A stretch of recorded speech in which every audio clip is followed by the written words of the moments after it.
Good evening, and hope you're enjoying the 2020 Sports Analytics Conference. I'm Maggie. I'm a first-year MBA at MIT Sloan, and it is my pleasure to introduce the next panel, No Industry is Safe, the Opioid Epidemic in Sports and Society. The panelists today are Ryan Leaf, analyst at ESPN and former NFL player, Seth Moulton, congressman for Massachusetts, and Corbin Petro, co-founder and CEO of Eleanor Health. This panel will be moderated by Stephanie Whittleswax, co-founder and chief content officer at Lemonade Media. This panel will be 45 minutes long with 10 minutes for questions at the end. If you have any questions, please tweet them using the hashtag #TreatAddiction. And with that, I'll turn it over to Stephanie. So in addition to being the chief creative officer of Lemonade Media, I host a show called Last Day. Last Day is a podcast that quite simply is about the things that are killing us. And we start season 1 with the opioids crisis. So since I know we're in a room full of people who love numbers, let's start there. Since 1999, we have lost 400,000 people to opioid overdoses in America. Those numbers have been steadily rising, and in 2017, we lost 72,000 people in 1 year to drug overdoses. For sports fans in the room, that is the average size of an NFL stadium. So in 1 year, an NFL stadium's worth of people completely wiped out by drugs. 50,000 of those were opioid-related overdose. So these numbers, when you hear them, they are staggering, and I find them to be hard to comprehend. But behind each of those tally marks is a human being with lives and loved ones and stories. One of those is my brother, Harris Whittles. He was a beloved comedian, TV writer, producer. He worked for Parks and Recreation. He was Harris the Animal Control Guy, if you've ever seen the show. But in addition to being super talented and funny and wonderful, he had an OxyContin addiction. And when it started costing him $4,000 a month, he switched over to heroin. And in 2015, he died of an overdose. He was 30 years old. I tell that story a lot, particularly the end of his story, sadly, because I think that sharing these stories and talking about it openly like we're doing right now, face to face, is the way that we're going to change things, to get rid of the shame and to start talking about it in a way that is productive. So without further ado, I want to turn now to you to hear your stories. So for those who may not be familiar, can you briefly spend 1 to 2 minutes describing your background and how addiction has impacted you? Corbin, you want to start? Sure. Corbin Petro, co-founder and CEO of Eleanor Health. Eleanor Health is an organization that's rethinking how we treat addiction in this country.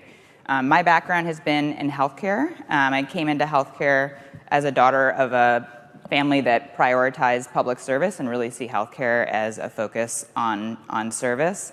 Like everyone in the room, have been impacted by addiction in my personal life. But really, my foray into addiction through Eleanor Health has been to really focus on the data. So we're all here because we care about data, and addiction and substance use disorder in this country hasn't been treated with an evidence-based approach like we have in the rest of the country and the rest of the part of healthcare. So really, I'm here to sort of bring in the data component and the healthcare component, as well as to hear the personal stories that really bring alive why the opioid crisis is impacting all of us. One of the things I heard this morning was that it's amazing how athletes in sport have been using their position to really elevate the things that they care about. And, both Ryan and Seth, I think, are doing that here. And so excited to have this conversation. Awesome. Seth? Sure. So thank you very much for having me here. It's great to be here with a distinguished panel. And, for me, I'm a congressman. I'm a congressman from Massachusetts. I represent the North Shore of Massachusetts. But the reason I got into politics is because I'm a veteran. I wasn't even interested in politics before. I didn't study it in school or anything like that. I don't come from a political family. But I felt like I saw the consequences of failed leadership in Washington when I was an infantry officer in the Marines. And when I got back, I went to business school, decided to run for office. And as a policymaker in Washington, I see what a disproportionate effect the opioid epidemic has on our veterans. Veterans are twice as likely to die from an opioid overdose as non-veterans. And just this past summer, I shared for the first time in my life a bit of my own story, not dealing with opioids per se, but dealing with post-traumatic stress. And I became a very rare politician to actually share a personal story about mental health. It's something I hadn't done before because, frankly, I was afraid it would end my career. And I didn't know this summer if that might, in fact, do just that. But instead, the response has been extraordinary. People literally across the country coming up to me and just out of the blue introducing themselves and sharing their own story of dealing with mental health because they heard someone share theirs. And so I've been working on this issue a lot more since doing that and working on policy in Washington that will save lives right here at home. Thank you. Ryan? Ryan Leaf. I'm an analyst at ESPN, and my story starts at 21. I got the opportunity to live my dream, and I was drafted second overall in the NFL draft behind a guy named Peyton Manning, and was given a chance at $31 million and didn't have a successful career. And the pressure and the stress and all of that curtailed me into a place that was familiar, and that when I was injured, I was given an opiate painkiller. And it's the only drug I've ever taken in my life. But it's the same thing as any other drug, any other way you self-medicate. It took me to the very bottom of anything you could imagine, to the point where I was in my hometown burglarizing homes to feed my habit until I was finally arrested, and the sheriff's department locally came to save my life. I would spend 3 years in prison, and luckily, because of a Afghan-Iraqi war veteran who helped me remove myself from the equation and make it about service, about helping others, so something like this doesn't ever happen again, where we lose people at such a dramatic level. When I got out, I made it about that. I made it about everybody else and not me. And I think this is the epitome of that, to step in front of a room full of people, kind of rip off your scabs and expose yourself to everybody, so the hopes that no one else actually is as miserable as I once was, that they know that there is a solution, that there is hope, and the best way we can do it is just to shine a light on it continuously and educate people, because it was a lot of my choice, and there's an accountability that comes into that, and this is a perfect forum to try to change the hearts and minds of people when it comes to these things that people think aren't killing all of our friends and family. That's actually a perfect segue, because I always say on the show that addiction is an equal opportunity destroyer. It can affect anybody at any time. It doesn't matter where you come from. It doesn't matter what resources you have or do not have. And so I want to turn to risk factors. So let's start with you, Corbin. From a healthcare provider perspective, can you describe the most common risk factors that can lead to addiction? Sure. Well, addiction is a chronic condition, and like any other chronic condition, it has the same risk of relapse and genetic risk as that of, let's say, diabetes. We haven't treated addiction as a chronic condition. We treat it as an episodic 28-day, everything like that. But some of the risk factors, so in our practice and what the data shows is that 80% of people who have an addiction or a substance use disorder have an underlying co-occurring psychiatric condition. The three most common that we see are depression, anxiety, and trauma. And so in many instances, what's happening is people are using substances to self-medicate some of the other conditions that they have, and so aren't treating those underlying conditions. But really, addiction is the biopsychosocial. And so the biological, do you have a genetic predisposition? That's the first factor. The second, the psychological. What experiences have you had in your life? Is it trauma? Is it, particularly in the case of veterans, I think obviously there's a trauma that exists when you're in combat. And then the social, essentially access. And so what we see most is alcohol, right? Alcoholism. It's the easiest to access. But as the rise of opioids and the rise of access to opioids permeated our culture, we obviously have seen people addicted to that as well. So those are some of the underlying factors. In our practice, we see a lot of athletes and we see a lot of veterans. As Seth mentions, veterans are twice as likely to die of overdose. They're exposed as veterans to two things, to trauma and to substances, to painkillers, because of the physical pain that they're going through. And they continue to use opioids and other painkillers, not just for the pain, but for the emotional pain that they're going through. And then often that leads to an addiction. I think that her point around the idea that the substance was a symptom for me, right? It was a way that I medicated. It's the only thing I knew that I knew worked. When I was in all this physical pain, they gave me this substance to get me through it and be able to play.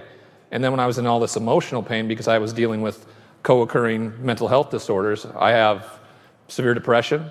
I am a narcissist, so I have narcissistic personality disorder. Like, I'm a guy that walks in this room and thinks, please don't recognize me, please don't recognize me. And then like 5 minutes later, I go, why the hell isn't anybody recognizing me?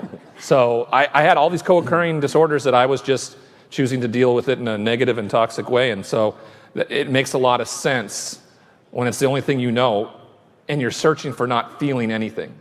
I felt like such a failure. I felt like the post-traumatic stress part of it. Like, you go from being one of the most beloved athletes and players in the world to literally like 2 weeks later where everybody just hates you. I mean, you do nothing to help reconstruct that in any way because you think you're right about everything, but for the longest time when my therapist told me I was dealing with post-traumatic stress, I said, that's not meant for me. That's meant for people who are in war zones or something like that. And that's a stigmatizing thing too, to be able to absorb that and understand that it's okay to have this and it's treatable. Yeah, it's one of the problems with vets too. I mean, a story you hear so much from the VA is vets go in and say, I need to talk to someone. I want to talk to a therapist. There are not enough therapists at the VA, so they get sent home with a prescription. And in some cases, veterans realize this is really dangerous stuff. In fact, I've been a big advocate for legalizing cannabis. Why? Because a lot of vets are using cannabis so they don't get addicted to opioids. But that's not legal at the VA right now, so there's a real problem there. The point is, a lot of vets recognize that this is dangerous stuff, but they don't have alternatives. It's an interesting thing. We prescribe opioids originally to numb physical pain. I mean, your body was put through whatever happens on a football field. I hear that it's pretty intense. Haven't experienced it myself. We can do an experiment. You stand over there, and I will run from this side as fast as I can and just lay you out. All right, let's do it. Let's go. Different panel.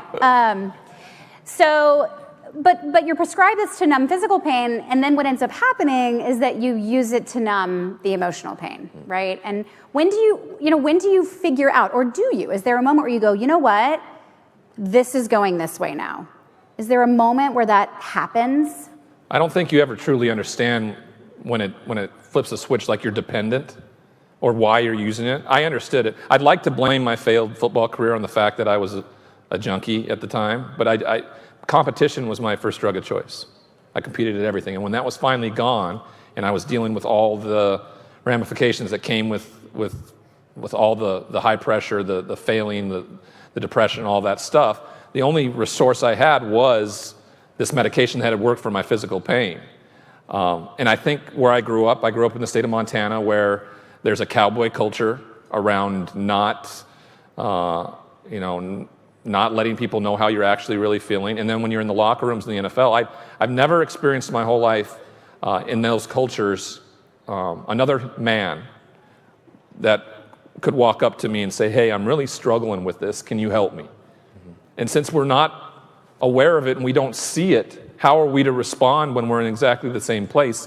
We're a culture of seeing something and there's evidence-based proof to it for us. And when it's not there, you go to what I consider doing the wrong thing the right way. And that was going to a doctor, saying I was in pain. There was physical pain, but as an athlete, I had to have bones coming out of my body for you to take me off the football field. And now if I was stubbing my toe, I could go to the emergency room and say, hey, my gout's flaring up, doc, give me some painkillers, just because I didn't want to feel the way that I was feeling. I mean, I think that's very true in the military as well. It's not a culture traditionally where you say, hey, what can I do to help you feel a little better? Do you need to talk? Yeah. I think that's starting to change in the military now, but I mean, I just got out a little over 10 years ago, and that definitely wasn't the case then. I mentioned how hard it was as a public figure to decide to come out and share my story of dealing with post-traumatic stress. And you know what? It's a great story. I mean, I finally dealt with it, and it's made me a better, stronger person. I think it's made me a better leader. But it was also hard for me to simply admit that I had a problem, because I sort of had the same experience where I saw fellow vets who were scared to drive down the highway because they thought an IED would blow them up. I saw vets who were dying by suicide because they were dealing with post-traumatic stress. And I looked at my symptoms, just having, bad dreams, waking up in cold sweats, being stressed out, and think, gosh, this is nothing. But why should I take the place of someone at the VA who's really suffering from post-traumatic stress? It took me a long time to admit, you know what, Seth, you got a problem too, and you ought to deal with it. So, Corbin, I want to turn a little bit to, we're talking about this from this perspective of how do you sense when there's an issue, and when somebody does sense there's an issue and they come to a medical provider, I want to talk about how that has traditionally been treated, so how they have categorized and treated addiction, and how that might be starting to shift to an evidence-based care model. So interestingly, I spent my career in healthcare, and healthcare is known for being evidence-based, right? Everything you do is based on evidence. To get a drug passed through the FDA takes years and years, trial after trial. And, I came into the substance use disorder and addiction space, and it really feels like a cottage industry. It hasn't been treated like a part of healthcare. It's typically people who have been through recovery, and they've said, this worked for me, and so I'm going to create, whatever treatment model that they think is appropriate because it worked for them. It's all been anecdotally based and not evidence based. So, the biggest thing that you hear, Open Us Weekly, latest celebrity goes to a 28-day rehab, very episodic. Absolutely nothing about a 28-day rehab is based in evidence. Single-digit percentage success rates. So going to a beach in Malibu for 30 days for $45,000 and meditating is not a clinically appropriate treatment model. That was where my brother went, to the exact place you just and he probably walked out and used that day. Exactly. And used that day, yeah. And so what the evidence tells us is that addiction is a highly treatable chronic condition, and there's a strong evidence base that shows how you treat it. And it's medication, so there are different types of medication to treat different types of addiction. The evidence shows that if you take medication, your ability to stay in recovery is highly more successful than that if you don't. Therapy, dealing with the co-occurring psychiatric conditions that you have through a therapy treatment model, and then recovery services, essentially, which is creating meaning and purpose in people's lives, which is important to sustaining one in recovery. After a year in recovery, your risk of relapse goes down significantly, and after 5 years in recovery, so not 28 days, but 5 years in recovery, your risk of relapse becomes that of the general public. So that's what the evidence shows. But we haven't been treating addiction, as you know, in that way. And so what we're trying to do at Eleanor is obviously we just follow the data. It's not rocket science. We just follow what the data tells us and what the evidence tells us in terms of how to treat addiction. I want to talk a little bit about the framework of addiction as a disease. So, Ryan, I heard you say you were a junkie. And I heard, you've been quoted as saying you were an addict before you even started using. And I know in the healthcare world, there is a movement to stop saying addict and instead to say somebody has a substance use disorder, somebody has an opioid use disorder, and to not, that is a stigmatizing term. But a lot of people that I've interviewed for my show who do have addictions call themselves addicts. So what is that, what's happening there?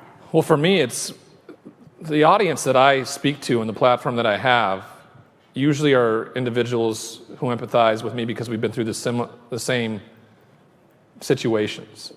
And I think that sometimes when I am on national TV talking about sports or on the radio, that when I'm in a room with an individual that doesn't maybe have the same kind of platform, they want to feel the same. And I feel there's a commonality there. I feel like when you try to distance yourself from something that exists so much in our country, that's making yourself unique or better than.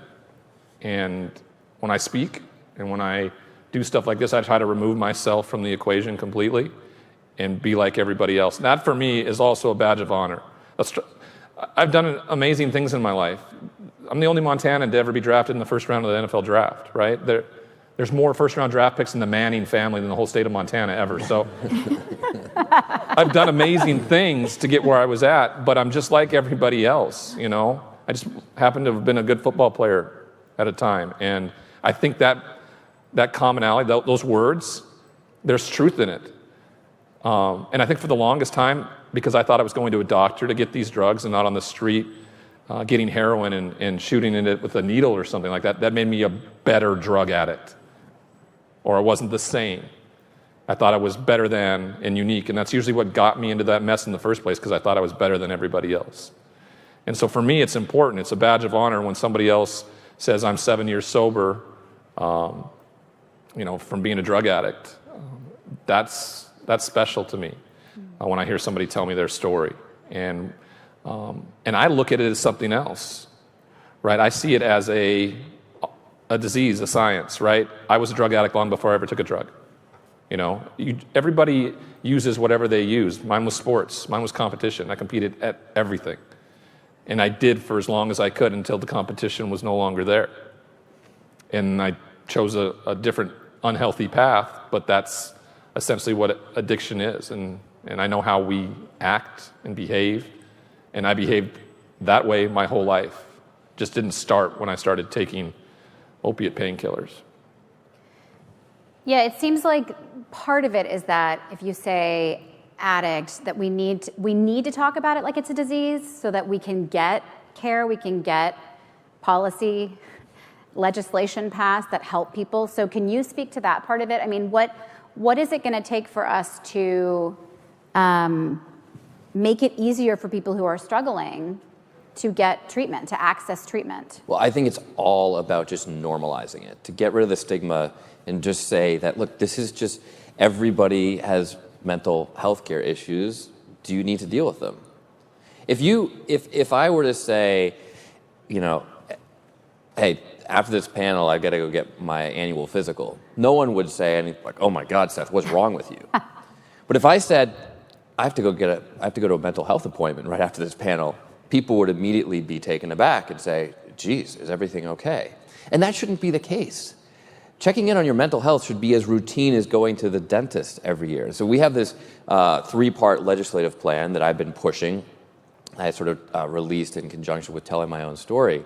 And it's all about just taking away the stigma. It starts with veterans and active duty service members to just make it totally routine to get an annual mental health checkup. And you know what? If you go for your annual mental health checkup and you're fine, that's cool. Just like if you go to the dentist and you don't have any cavities.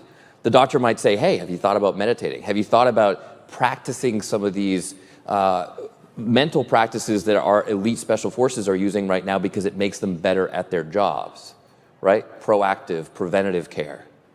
The second piece is to extend that to every high schooler in the country, to make it totally normal, not just for military leaders and veterans to get mental health care, but literally for everybody in America to get a regular checkup. That's going to be harder because it's going to cost a lot of money. We've already made progress on the military piece. It's going to be harder to get the high school piece. But the third component is just to establish 988 as the mental health care hotline. So that if any of you ever has an issue or you wake up in the middle of the night and your husband, your brother, your sister is having an issue, 988 is a number to call. How many people know the National Suicide Hotline? Raise your hands. I have to put my hand down because I can't remember it. Does anyone know? I see one hand. Maybe there's two. Think about that. If you wake up in the middle of the night and your house is burning down, you shouldn't have to go find a phone book to call the fire department. That's why we have 911. Passing 988 will mean that everybody doesn't have to look up a number. You can just call, they'll connect you to the resource that you need to get to. But the whole point of this is just to make it normal. It's just part of healthcare. Just like if you got a problem with your leg You might have a problem up here. They're all parts of your body. You need to deal with it.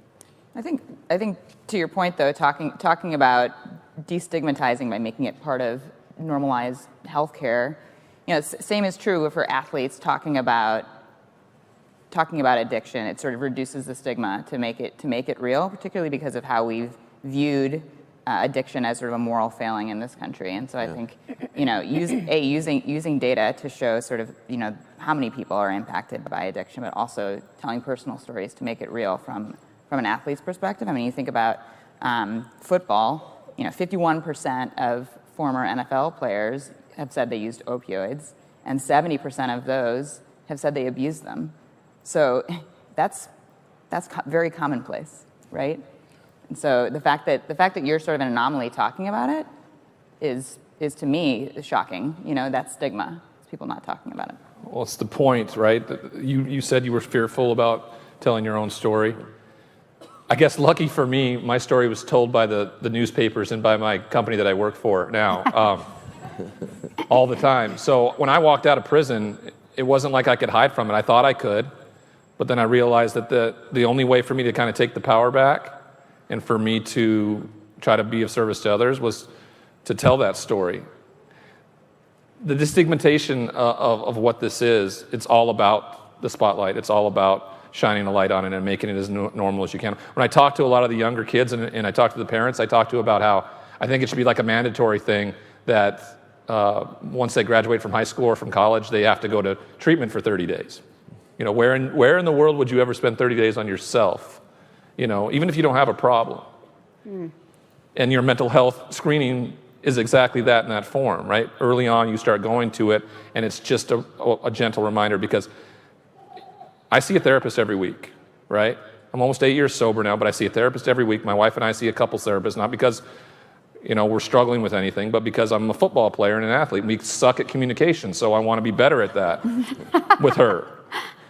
These are things that are natural. As an athlete, we do everything we can in our power to make our legs, our arms, our bodies as strong as we can to take the beating that happens. But the most advanced muscle in your body is your brain. And when you are asked to go see a psychiatrist, sports psychiatrist or psychologist, everybody looks at it like, what's wrong with you?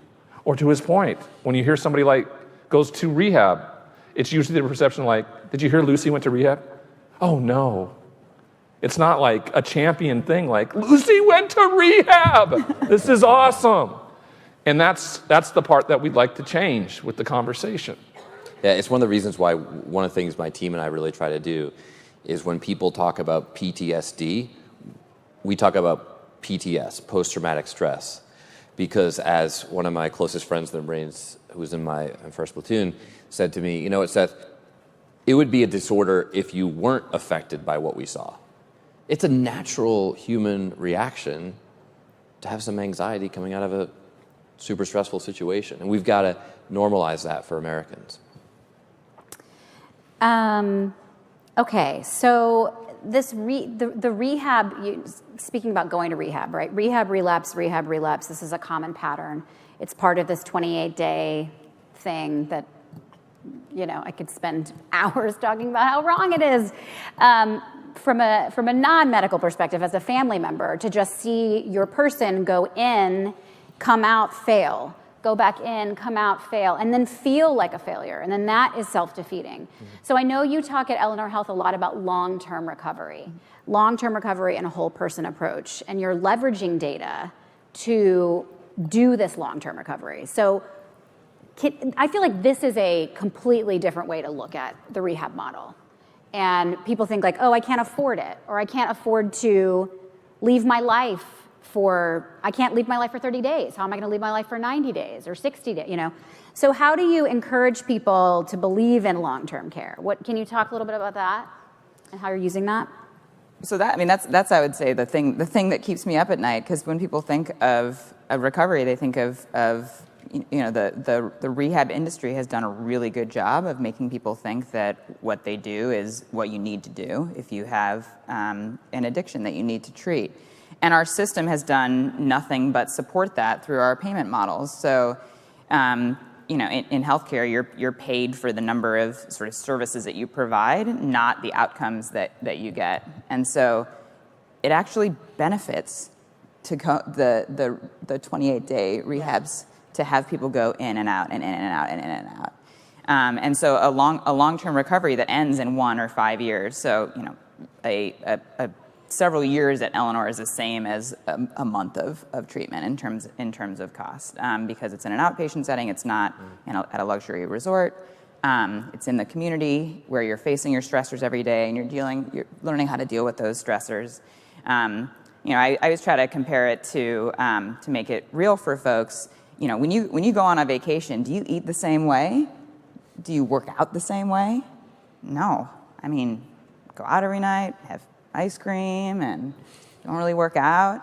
And then you go back to your normal life, and you go back to work, and you're not laying on the beach, and the same sort of patterns are there. You can't break your patterns when you go on vacation, which is essentially what a resort rehab is. And so, I think the world is shifting to try to learn about evidence long-term recovery. But first comes there are so many sort of educational barriers. There are people who are telling their story. There are policymakers that are changing the way we think about and pay for addiction. And so all those things I think need to occur for us to continue to make progress. I think when I talk to people who are new to recovery, they talk about how they can't spend 30 days away from their job or their families. I'm like, I'm being completely honest with you. If you don't do this, you're going to lose that anyway. They just can't see it. We have blinders on because everybody else can see what a dumpster fire it's become. But we don't believe that, it's when there's surrender and acceptance finally. And I was finally at that point. I went to the Malibu rehab. I stayed 90 days. I was 3 years sober when I went. And I would watch guys walk out after 28 days, and I'm like, I'm just going to leave you with this advice as you leave right now, all right? I am 3 years sober. I'm going to stay here for 90 days because I know what this is. And I have heard your whole process and your whole story while you've been here. I just want you to leave with that. And most likely, I was there for 90 days, and the people that left in 30, some of them were back by the time I was heading into day 70. So it's all about surrender and acceptance, and it doesn't matter where you go at that point. If you're willing to change and want to change, you can go to the Salvation Army or you can go anywhere, but it's ultimately then your choice to make that shift and that change. Yeah, Ryan, I still see the therapist too.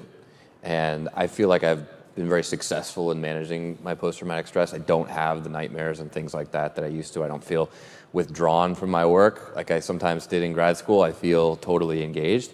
But I just know it's a healthy process, a healthy practice to keep checking in with someone.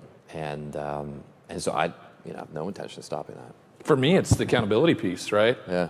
As an addict, I'll lie and manipulate. It's what I've done my whole life. I need somebody who's been with me. I've seen the same therapist now for 5 years, and she absolutely knows the signs of what my addict behavior or where I'm going off the rails, and she'll hold me accountable for that. That's huge for me because for the longest time I was the golden goose for family members, for people like that they didn't want to take the train off the tracks because it was special and they got something out of it. It's neat to find a therapist who doesn't care that you are showing up every week and collecting her paycheck through that process and not just kind of feeding you enabling behavior, but actually saying, hey, that's old behavior, Ryan. Can we take a look at that? That's been huge for me in the transformation because I still screw up all the time. Just because I'm standing up here or sitting more or less telling you guys this story doesn't mean I have this thing figured out. I mean, I have a 2.5-year-old, so I'm screwing up all the time right now for the first time having a child. And that's important to be able to talk about it and try to have the tools to make sure I can navigate this situation. Let's see. Okay, let's talk about blame for a second. Fun thing. We all know that American pharmaceutical companies all over the country are currently enmeshed in lawsuits for billions and billions and billions of dollars.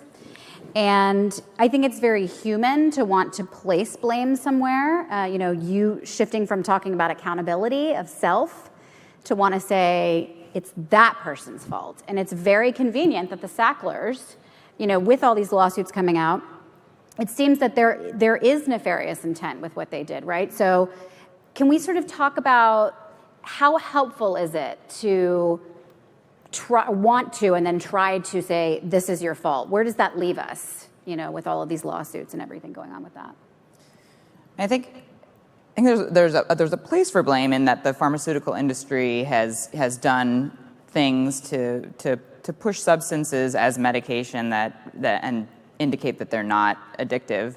But I think in broadly speaking, it sort of undermines the disease of addiction. It undermines that addiction is it's a brain disease by sort of blaming it on the substance in and of itself. So when a person is dealing with addiction, it's not just the physical addiction. Yes, people are physically addicted, and when you come off of opioids or any other addictive substance, you have a physical reaction to that. But you can be completely detoxed, completely not physically addicted, and see a syringe and still have that same reaction, that same craving, even without that physical addiction. And that can happen with any substance. It doesn't have to happen with opioids or because the Sackler family prescribed or pushed the prescription of opioids. And this is just part of the human condition. And if it wasn't the Sacklers, if it wasn't opioids, it would be meth. It would be another chemical. It's been part of our history since the beginning of time. And so, I in some ways worry about the pointing of fingers. I'll ask Seth from a policy perspective what he feels, since I know that there is some remunerations that are trying to be. Look, there's some bad people out there. There are some bad governments out there. I mean, the Sacklers should be sacked. China is providing 90% of the fentanyl in the United States right now. I actually have a bill that I passed into law to sanction the producers of Chinese fentanyl. This is necessary because the U.S. and China actually had an agreement in 2014 to stop shipments of fentanyl from China to the U.S. In the next year, the United States Customs Service stopped 1,207 shipments of Chinese fentanyl to the U.S. Chinese customs stopped 4. So the point is the Chinese aren't even trying. I think China knows that this stuff is bad for us, and they're in global competition with America, so they're happy to see it go to the United States. So we got to be more aggressive in confronting China on fentanyl. But the way I look at it is, while it's important to do that, and while people like me in Washington will be doing that, if you're someone who's suffering from one of these issues, you've got to take personal responsibility if you're ever going to get better. I think it is very hard to take personal responsibility when it's been something that's prescribed by a doctor. Mm-hmm. I think that's where sort of the blame comes in. Yeah. A significant portion of patients who we see are Medicare patients, and they've been prescribed something by their doctor, and they continue to take it and have a significant dependence on that, and don't understand the long-term implications of it. One of the biggest things that we see is people calling and just trying to understand, is what I'm doing harmful to me? Is it actually addiction? And so I think that the question that Stephanie asked you earlier, sort of how do you get to the point where you realize for yourself? Is it when you're stealing pills from family members? Is it when you go from pills to black market drugs? I think raising awareness, and I think as an athlete, you're almost told to be invincible. We have a society that puts you up on a pedestal, that makes it really easy to access medications, and then almost encourages you to continue to use them because your performance is more important than your health. Yeah, I mean, I think when you're in pain physically, it did its job, right? When you're in acute physical pain, it does its job, and it takes away that. So I think the immediacy of when you're using more than you're prescribed, I think, might be the telling point, right? When you're supposed to take 1 or 2 every, 6 to 8 hours, and instead you're taking, 3 or 4 or 5. I mean, that may be the first symptom of that. Around the accountability piece, right? I blamed everybody. I blamed the doctors. I blamed the NFL. I blamed the media, my family. I blamed everybody, and I just never broke it down and made it as simple as about what was my part in all of this. And I try to make things as simple as possible now because that's the way I function. I'm kind of, I'm the jock, so I'm trying to make it as simple as I can. And sometimes I just kind of say life isn't fair. It's how I deal with it that matters. And if I deal with it in a positive and healthy way, I've seen how that's translated in my life. If I do the next right thing. Long ago, if the doctor prescribed that and I started taking a little bit more than I should, and I went right to him and said, "Hey, doc, I'm taking more than I should. What's this about?" I mean, that never even crossed my mind, right? I was in control. There's an accountability part of all of this, and I think for anything, somebody should be held accountable for what they did, like the pharmaceutical companies are in my spot, like the NFL possibly, if they knew ahead of time that the concussions were actually occurring. But we also knew what we were doing. We're playing a very violent sport. We get knocked around. Our head bangs on the ground. That's accountability. I knew what I was getting into. If you did know something and didn't inform us, then that's on you. I don't expect anything because of that, but there should be some consequences to your actions, period, just like they were mine. I described earlier how it's been an amazing experience to have shared my story and now have people coming up all around the country and sharing theirs. And also people really close to me, close friends, people who I work with, who I had no idea were struggling with mental health issues or just dealing with them, and they've opened up because I shared my story. But it's important for me to say, too, that there were a lot of Marines that I knew, many of them, most of them younger than me, who found the courage to share their story before I shared mine. And there's some amazing stories around that. I mean, one of the best Marines I served with was obviously struggling with stuff, and the only way that he got care was because his grandfather, who was a Vietnam veteran, took him to the VA one day because he said, "I need you to drive me to an appointment." He basically tricked him into going to the VA, and when his grandfather got there, he said, no, they're not seeing me, they're seeing you, because you need to get help.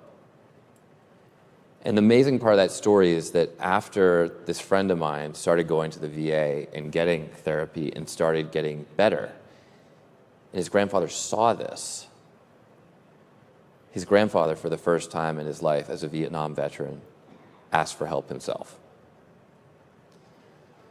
So there are people out there who are recognizing, yes, this takes work, and it's hard to admit that you need help. It was hard for me, and the more people I think that can set that example, that's why it's so powerful that athletes like yourself are setting this example. The more people out there who are struggling in silence will come out and get help themselves. I can't tell you around the analytics side of it, okay? We were sitting backstage there, and Twitter has become a unbelievable tool for positive change if you're willing to go into it that way. Yesterday, I hosted NFL Live, and I snapped a picture and told my story, essentially. Second pick in the NFL draft, bombed, crashed, went to prison, chose to get up, and now I'm working for the Disney Corporation and ESPN, and I hosted NFL Live for the first time yesterday. And the response, to your point, if you're just willing, it doesn't cost me anything to be transparent. And I always thought that was the hardest part, that for me to tell you that something was going on with me was weakness. It does not cost me anything to just throw my stuff out there for everybody to see, because I know that there's going to be somebody who's going through the exact same thing that I was, and they'll find some hope in that they can do whatever they want. Because if I can do this, if I can get to the place where I'm at right now and where I was at just 6 years ago, which was in a prison cell, then anybody can, and it's because of sharing your story. I work with a lot of veterans, and that's exactly the truth, to find new purpose and understanding around, because when we take that uniform off, we don't feel like we'll ever do anything as important again. Right. It's very true. I think your story you told about the veteran and his grandfather, I think, exposing one and sort of having them come to terms with it is one of the things that we're using data and analytics to do. The data tells us who's struggling, whether they've been diagnosed or not. It's it's obvious from the data that we have. And so, there are 20 million people in this country who are diagnosed with a substance use disorder. There's an 80% treatment gap, meaning that 20% of those people are seeking treatment. So what are the other 80% doing? We know that they're out there. And so one of the things that we do is we have analytics that both, show those who have been diagnosed, but also those who are showing, signs that they're abusing, doctor shopping, going in and out of the emergency room with diagnoses that aren't substance use disorder, but obviously, they stubbed their toe and they got more opioids. It's great. I mean, it's great that other people have felt empowered to share their stories because we've shared ours. It also is great for us to know, like, whoa, there are a lot of other people out here who are dealing with this too. Well, that other 80%. Yeah, it champions us. Yeah. Because I mean, early on when I spoke about this, I was emotionally drained after those speeches. Like, you're regurgitating things that, psychologically affected you for years. So it's hard to do it, but to get that feedback back and know that people are willing to accept help and change and things like that, that keeps you going in that direction. You wouldn't, and the analytics part of it is you wouldn't keep doing something if there was no positive reinforcement from it. Yeah. Mm-hmm. And that's why I think we continue to do that. So we have some great questions from the audience that I want to get to. So this is an interesting one. Talking about reaping benefits from our behaviors, right? People think like, oh, addictions, they're so toxic. Well, people don't do drugs because it makes them feel terrible. They do drugs because it helps, right? It provides something positive. So let's shift from opioids. Is every addiction unhealthy? Somebody asked. Examples: addiction to competition, addiction to working out, addiction to work. What are your thoughts on that? It's funny. Daryl just walked out, but I had a conversation with him the other night about addiction, where he has a passion for analytics and basketball, and that passion could be called an addiction, like many of us, and that addiction has propelled us to success and to prominence, and we've gotten accolades for it, whereby somebody else who their addiction is a substance, they're marginalized by society, their relationships are destroyed. I'm not sure about relationships on those with other addictions, but I think is one worse than the other? One, you're getting positive reinforcement. One, you're getting a lot of negative consequences from it. And so a lot of it does come down to sort of the positive addiction. I know you've talked about this as well. Indeed. You were psychoanalyzed on your show. I was psychoanalyzed. If anyone's ever familiar with Dr. Gabor Mate, he is a trauma expert, world-renowned. I brought him on my show and I said, okay, listen, I know you say that everyone who's addicted is the product of trauma, but we had a perfect childhood and I'm not addicted and my brother was, so you're wrong, basically. That's the summary.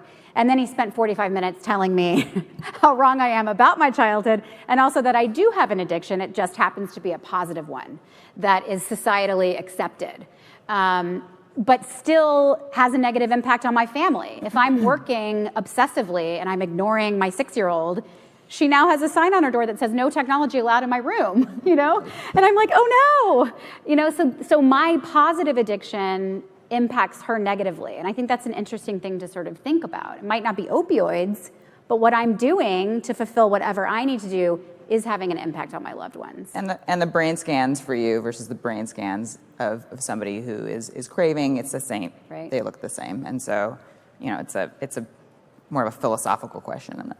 Indeed. Yeah.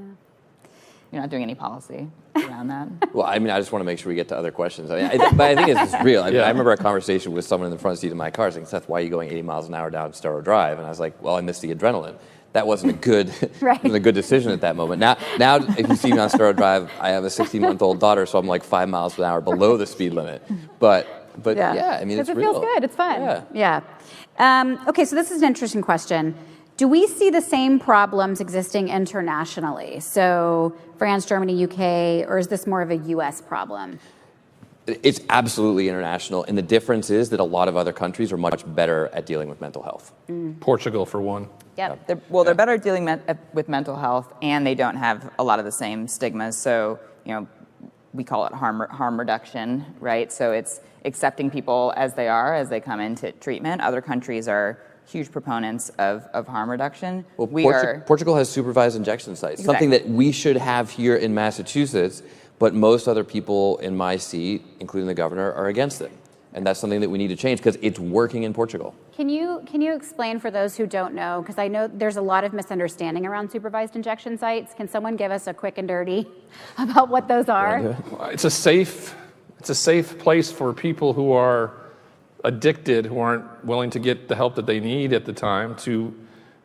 So I use my mother in a lot of my talks just because I'm an addict and she assumes that everybody will behave like her son. Like when we talked about decriminalization or legalization and things like that, she says, everybody will be outside of Walgreens around the corner waiting to get in and get some Vicodin. And I tell her, Mom, not everybody's like your son, okay? The war on drugs isn't working. That hasn't worked. It's only made it worse. You start removing things that actually play into the process. You remove nonviolent drug offenders from prisons, and the for-profit prison systems breaks down.